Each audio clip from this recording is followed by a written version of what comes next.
Thank you so much. I think it's a pleasure to be here on this forum and, with the August gathering here. Uh, I think, one of the things, the trend, since we are going to be talking about the trend, since morning I've been listening, the trend so far has been football largely. So rightly I have been cornered, but never mind, I think I'll this up and, one important announcement which I would like to make to my colleagues here, co-panelists here, is that this is going to be a T20 panel session. So, the entire trend, is about making the game shorter, faster. You take any game, it is becoming shorter and faster. And as an opening panel, I think we would like to keep it the same. So, let me just set the context here. So, we have a gathering here which is across diverse areas of sports, right from the grassroots level, physical literacy, and going up to machine sports and MotoGP. So I think any industry, and sports industry is not different from that. You have any trend which can typically be classified on the human resources or people side.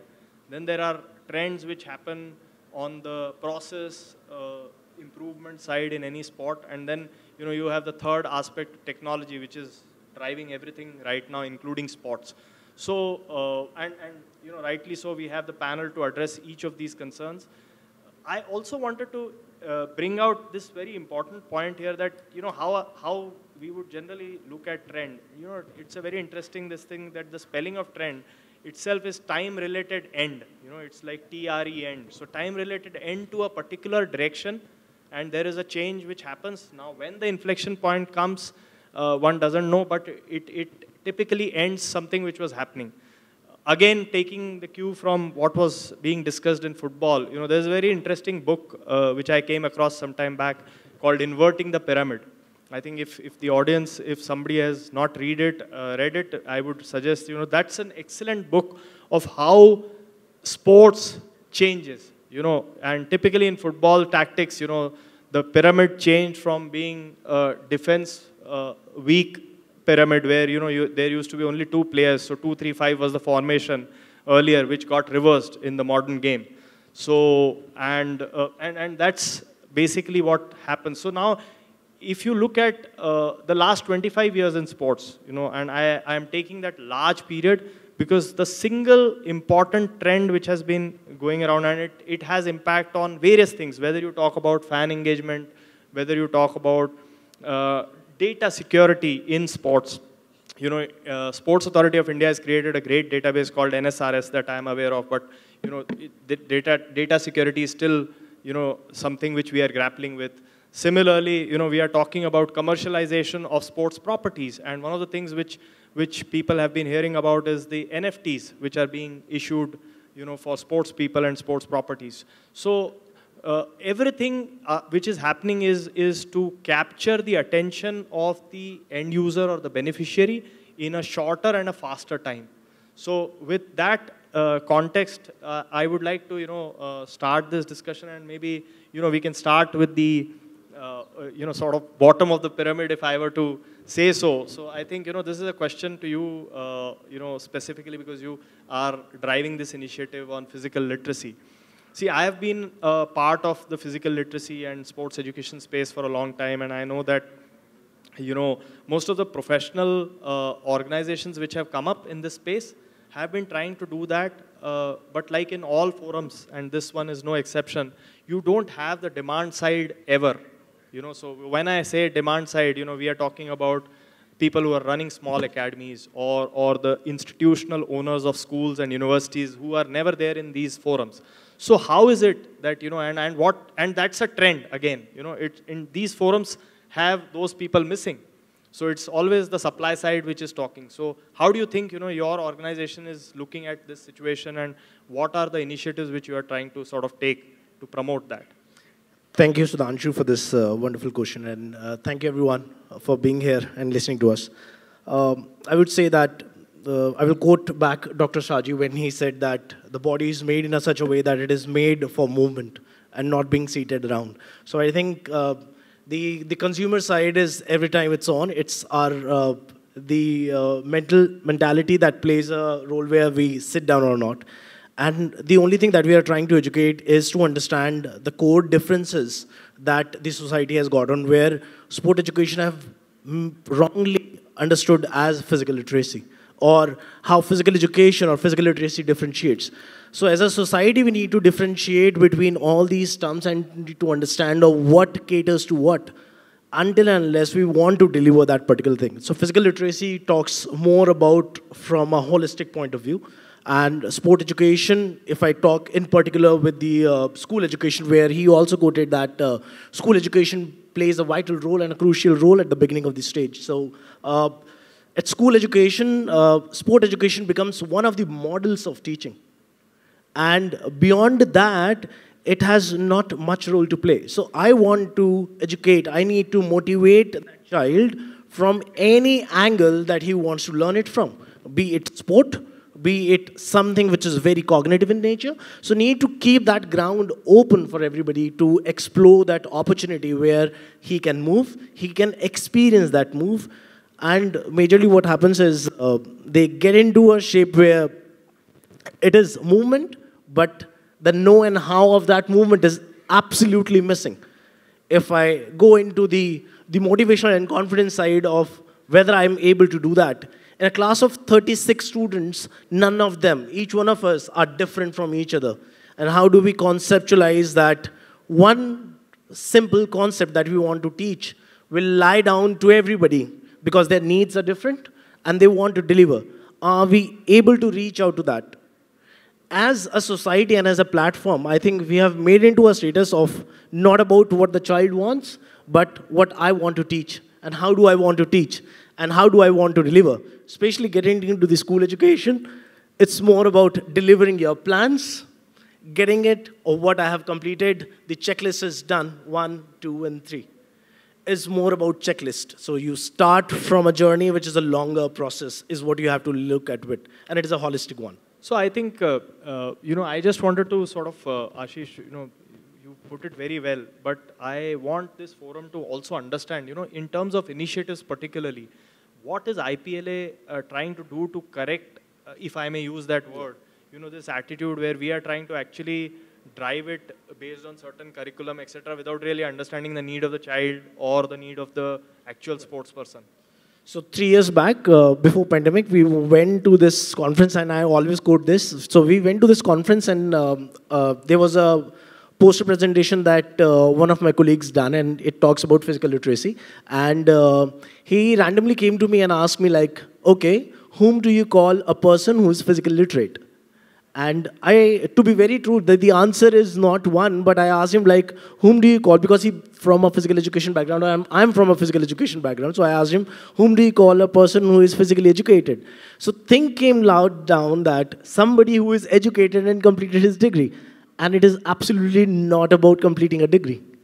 So as IPLA is more about from two grounds that we do is from advocacy, and second is research. So we are a UK-based organization. I am the ambassador, and we have 4 ambassadors in India in total. So I take care of the north side, and there are people who are in the southern region also. So we do a lot with where it can reach out to masses. So today, if I talk about, there is a physical literacy orientation program which is going in Gandhinagar. And there will be a physical literacy orientation program that will be happening in Telangana. So we've just delivered. So we have captured more than 80,000 physical education teachers, more than lakh of directors and principals. So we are trying to educate and advocate on what physical literacy is about. It's not about overpower or overarching or replacing physical education, which has been misunderstood in the society, but it is about that concept. It is that approach that we want to reach out to everyone where sport, football is a sport. We have been talking about football since morning. So football as a sport can be looked at from a more liberated physical literacy approach. Our system is supposed to be an inclusive system, but unfortunately, we are getting into a system where it is more about excluding people. So what do we do at the district level? We eliminate thousands, and then we talk about eliminating more and reaching out to those 7 medals that we had. Sure. So it's more about having broader base, that pyramid that needs to be more broader, where it is a physical literacy individual, that physical literate individual will be able to contribute to more to these counts. So actually, we need to work on a reverse system of what we are working right now. Thank you. Agreed, agreed. So thank you so much for that insight. Now I would actually pick a cue from this thread and, ask you a very pertinent or I would say very specific questions, because you are promoting a sport which appears to me more like, those gladiatorial fights. And, so how do you see? So I feel that MMA has a great value in terms of viewership, the excitement and thrill it brings, etc. But is that something, is it more a sport? First and foremost, do you think, it's a sport? That's my first question. Secondly, if it is, yes, it's a sport, then is it more a sport from the point of view of a broadcaster's, dream? Or is it also something which is going to sort of, look at promoting also what they are doing, getting more kids into it and, promoting physical literacy per se? Or is that not something which MMA does? Well, thank you, Sudhanshu. This is one question which is being asked everywhere across the country, across Asia, and I should say outside Asia as well.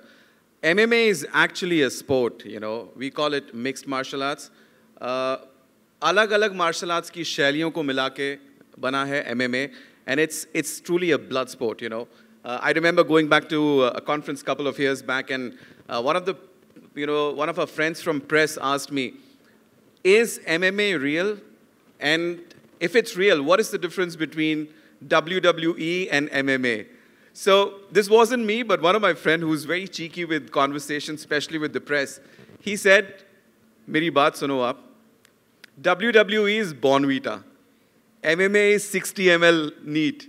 So, that's the thing. MMA is 100% real, and if we go back to history, I'm talking about the ancient Greece. I'm talking about the early origins of Olympics. This was 350 BC, before Christ. There was a game out there which was called pancration, which was similar to MMA. It was a striking and a grappling combination with rules. So the origin has been historic, and that pancration in the modern era turned out to be MMA. I mean, let's go back to combat sports, Boxing is an accepted Olympic sport. So is judo, so is wrestling.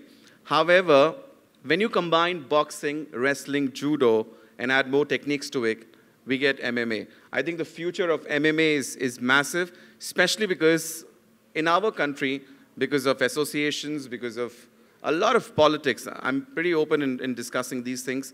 Because of politics, the future of boxing, future of wrestling, owing to recent developments, is a little bit weak. So I think, considering the fact that MMA is pretty big, if you go back to 30 years back, UFC happened, which is the biggest promotion in the world. Right now, the valuation is more than 12.5 billion. We also have a recent new promotion in the West called PFL, Professional Fighters League. Both UFC, PFL are listed companies in the US, and their valuation is into billions. Considering the fact that India is a massive economy, all these promotions in the West have been trying to get inside the country and stir things up, because we have a massive viewership. Now, besides that, in the last 1 decade, we have seen the rise of MMA icons. We've seen Conor McGregor, we have seen Khabib. These guys are millionaires. And on the other hand, we definitely have famous boxers, but considering the fact that boxing is an Olympic sport in the country, we have Boxing Federation. The only big thing in the country is amateur boxing, no pro boxing. So pro boxers in the country are barely making any money. And I'm so proud to say that, thanks to the blessings of the Shroff family, especially Tiger Shroff, Aisha Shroff, we've been able to put up Matrix Fight Night. It's a company owned by them. And they have picked up MMA in the country, and they are fostering the growth of MMA in the country. I mean, it's pretty crazy to note that MFN is one of the biggest names in entire Asia in terms of only exclusive MMA promotion. And our roster, our fighters, not only features Indian fighters as well as foreign fighters. We've got fighters from USA, we've got fighters from Brazil, we've got fighters from Europe and other parts of the continent, other parts of the world. The other thing that USP that we create, the real preposition for the athletes is the kind of future, the kind of pay that we give them, and also promise them, a profession as a fighter, which may not be accepted right now, but I'm sure in the times to come, there is a massive scope for the development of MMA in the country. So are you seeing, more, let's say, if I were to put it that way, school kids taking up the sport, given, the perceived risk factors which, let's say, parents would think for their kids in this sport? Well, I think herein we would need Ashish's help in terms of sports literacy.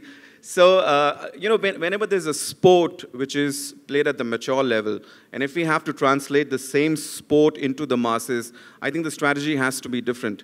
The real origin of MMA at the grassroots level lies in self-defense classes. I mean, self-defense classes is a cliche. I'm going to be very bold and say that I've seen a lot of known federations in the country, which are supported by the government, hosting self-defense classes or self-defense seminars for ladies.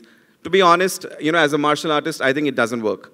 A bureaucrat, a known IPS officer who was very famous, who was very strict, teaching self-defense to me sounds, it doesn't sound healthy. I think self-defense has to be taught by people who are experts, by martial artists. And there's also one more thing which is very famous in the schools, universities in the West, which is called anti-bullying workshops. We lack that.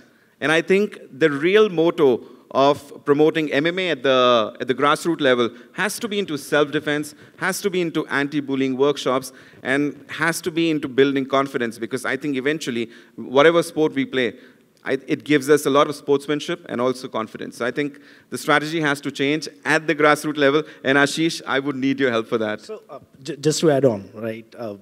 Thank you. I'm from the combat sports, so I'm from judo. So I'm a national judo player. And then when you were saying this, I understand it that there are hardly any schools that are working on judo or any such of combative sports, because nobody wants to play it, because nobody wants their child to get injured.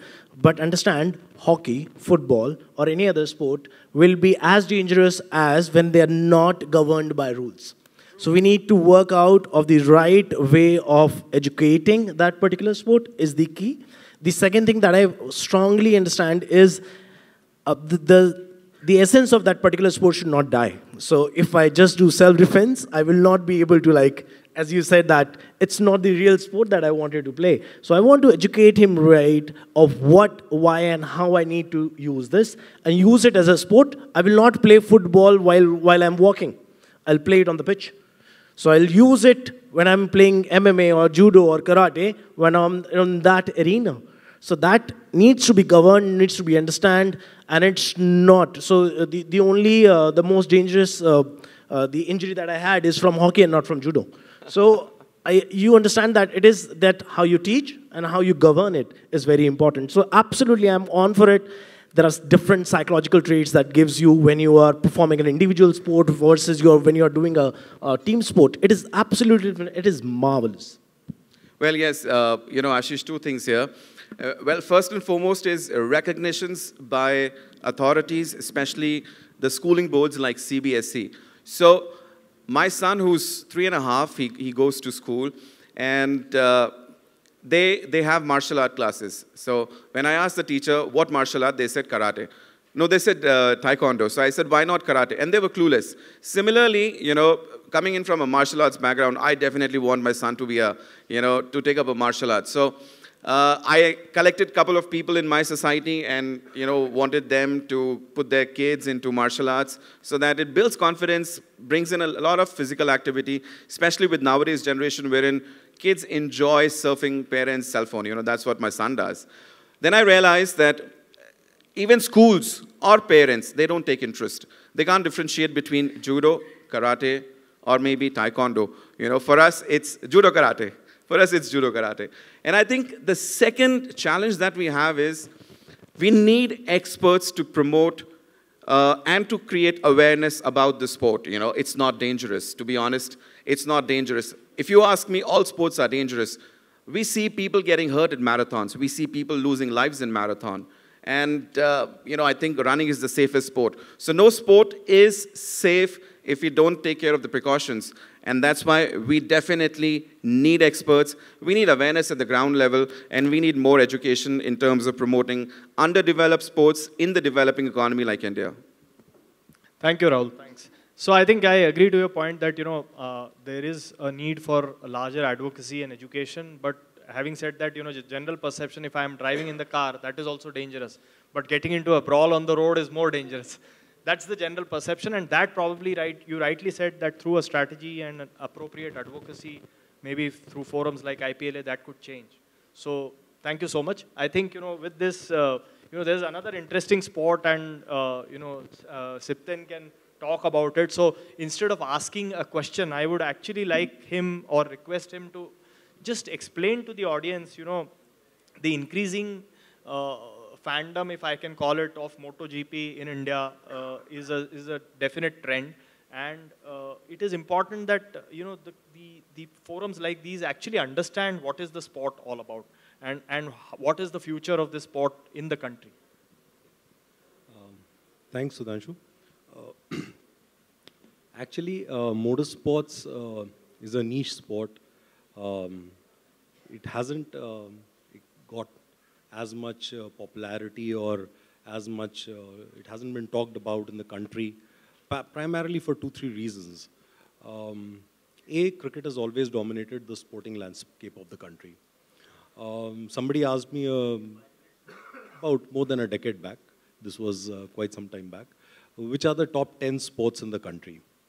And my answer was cricket, till 10. So cricket, till more than a decade back, cricket was the only sport in the country which was dominating the land. But the landscape is changing. The sporting landscape of the country is changing. And there are new emerging trends in the country. We are seeing that, we are witnessing history in the making, because we are on the cusp of a major shift in terms of likes, in terms of following. And this is primarily arising out of the changing aspiration levels of the youth. The youth today is more aspirational. They want to get into aspirational sports. They want to get into more dynamic sports. Picking up from what Rahul was mentioning about combat. Human being inherently has loved combat historically. And that's where combat sports were born. Combat sports were probably born before any cricket or football were born. So these are the kind of sports that will have a future in the country.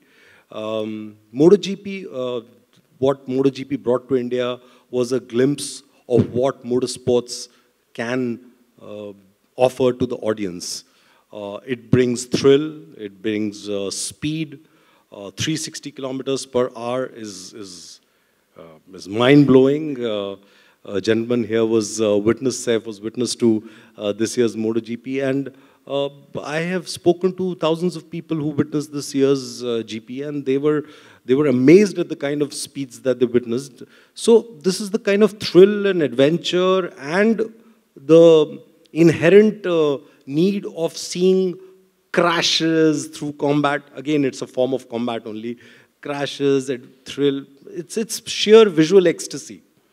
So that's why I feel, and I say this with responsibility, that motorsports can be one of the fastest, Shaji sir, not the fastest, one of the fastest growing sport in the country, because it has all the elements which a spectator sport needs. And to think of it, any sport will only progress when it's a spectator sport. So with due respect to many sports which do not have that kind of spectator appeal, they will lag behind. This is a fact. Football is a sentimental favorite, an all-time sentimental favorite for us. It will always have that appeal because it's a visual spectacle to see a artist in motion, Similarly, there are these sports which have visual appeal. A sport needs broadcast to grow. Without broadcast, there's no commerce in the sport. Let's face it. And commerce is the most important ingredient for the growth of a sport. So MotoGP, for example, has, prior to the 2023 race in India, it had a viewership of 450 million homes across the world. So that's the kind of testimony that, testament to the strength of the visual appeal that sport has. In India also, if given a fair chance, I'm fairly confident that within 3, 4, 5 years, we can witness a great following for this sport. And because, as I said, this has all the ingredients of popular sport. Yeah. Sir, I would like to add on to here, since you spoke about the broadcast. So, Sudhanshu, a changing trend with the broadcaster is that broadcasters want more sporting content, outside cricket. So cricket definitely is a different segment altogether, wherein, it's a team game, wherein the match duration would be anytime between 4 hours to 10 hours to 8 hours. On the contrary, we've got action sports. We've got MotoGP, you've got MMA, which is, quick, and they're not team sports, they're individual sports. So they, with 40 minutes of broadcast, or maybe an hour of broadcast, or maybe 2 hours of broadcast, they literally give the thrill that the audience has been waiting for. And I think that's an emerging trend, especially with the broadcasters, wherein they're trying to stack on content which is not cricket. So what is the differentiator? I completely take your point, both of you, are pointing us to the right direction, that, they have to be spectator friendly, right, to be a broadcastable sport. But what is it that makes these more broadcastable or more broadcast friendly or spectator friendly as compared to, let's say, a short duration individual sport like fencing, or for that matter, sepak takraw, which is actually a physical sport? If people know it, sepak takraw is like a foot volleyball. It's one of the biggest sports in Thailand, also with significantly high viewership, right? So why that those type of trends, instead of that, why is these trends becoming trends in India? I mean, my question to you would be that why they are the trends now as compared to some of these which are there in other countries? Well, two things. First and foremost is we are consuming a lot of content on social media. So I'm not sure if you've seen fencing or the other sport massively trending on social media, but on the contrary, you would have definitely seen MotoGP and motorsports, or MMA and a lot of, the newer generation, they have different youth icons, and there is a segment of youth who really follow sportsmen. As I told you, my son is 3.5. He goes to a gym. So my wife bought him a jersey which had a number 23 on it. He's 3.5. A 7-year-old kid along with another 6-year-old kid comes in and he says, "Hey, 23, LeBron James, 23, LeBron James." And I was shocked, These guys are 6 and 7 and they know LeBron James wears a 23 number jersey.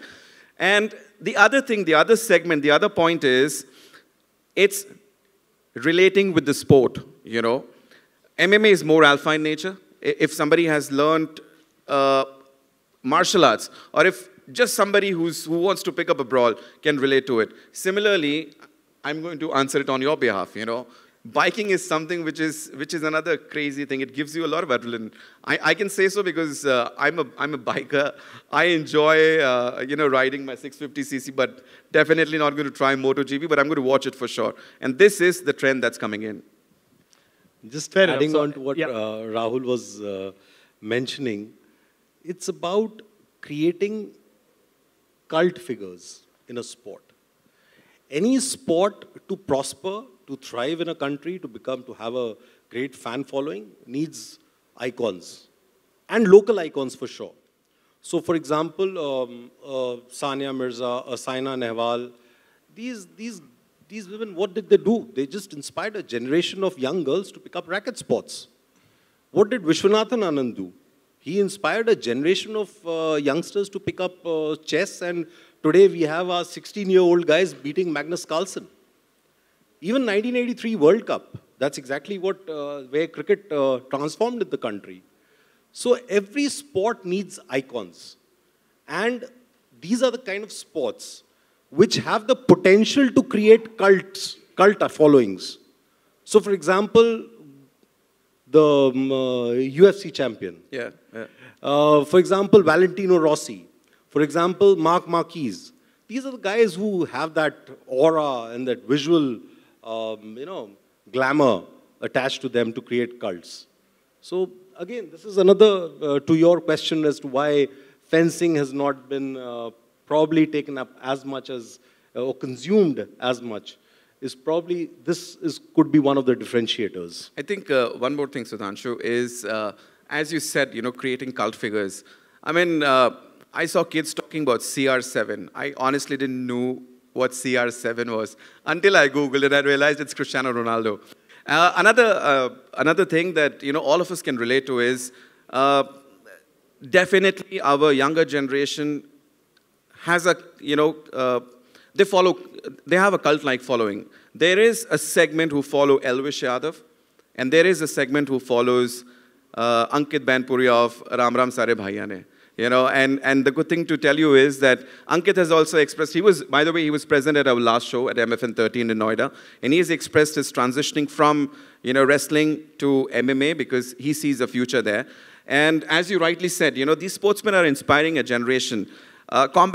In combat sports, the generation was inspired by the Fogats and, of course, the movie Dangal. And, outside Geeta and Babita, Ritu Fogat is an MMA fighter. She's represented India at one championship. She was one of the pound for pound, and she still is. And I think another changing trend is that brands are opening, commercial brands are opening up to combat. Adidas has been supporting sports for a longer time. This year, in India, they're going, very crazy with the Adidas boxing. And Puma has started sponsoring Ritu Fogat. She's an exclusive athlete signed with Puma. So first in MMA, and I'm sure there are more to follow. Okay, all right, thank you so much. So I think, I would then move on to quickly to Ravi because, I think he'll be the person who has to hit the last 6 in the T20I. Otherwise, we are going to be fined for the late, slow over rate. So Ravi, so I just want to ask you this simple question. With all the sports education programs and physical literacy programs that your organization does in schools, would you take up and try and promote these sports in schools? And if yes, then why? And if no, then why? Yeah. Firstly, I think thanks for giving me this opportunity. Our organization believes that anything when you get into a grassroots level, which is nothing but schools, obviously you need to have certain curriculum. That curriculum has to come from the sports icons. So we have 23 sports for which the sports icons have created a curriculum which starts with beginner 1, beginner 2, intermediate and advanced levels. Now these sports, along with that proper coaching, getting into the school and making the sport as a compulsory subject is what will make the grassroots sports to thrive. Otherwise, it's very difficult.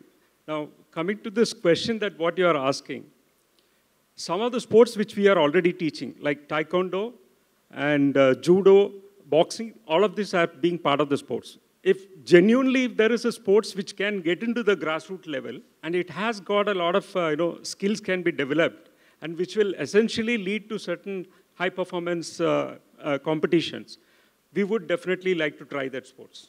So what I understand from you is that, one, there has to be an expertise involved in creating the curriculum, which, for example, if Rahul's team can give you that expert, then maybe you will look into it. And secondly, there has to be a pathway, right, which is very important because unless a school child is not seeing a pathway, which in the traditional sports there is, so you play badminton, you play at districts, state and so on and so forth, but that currently is probably missing in some of these sports, but maybe for all you know, that might also change in the coming times.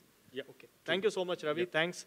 So with this, I just wanted to, because we are running short on this, I just wanted to quickly summarize that, many years back, there used to be this magazine called Khel Halchal, which essentially used to be Cricket Halchal 25 years back, though it was called Khel Halchal. But now are the times and the trending is such that, genuinely we are having Khel Halchal. And the reason for this forum is that. Thank you so much.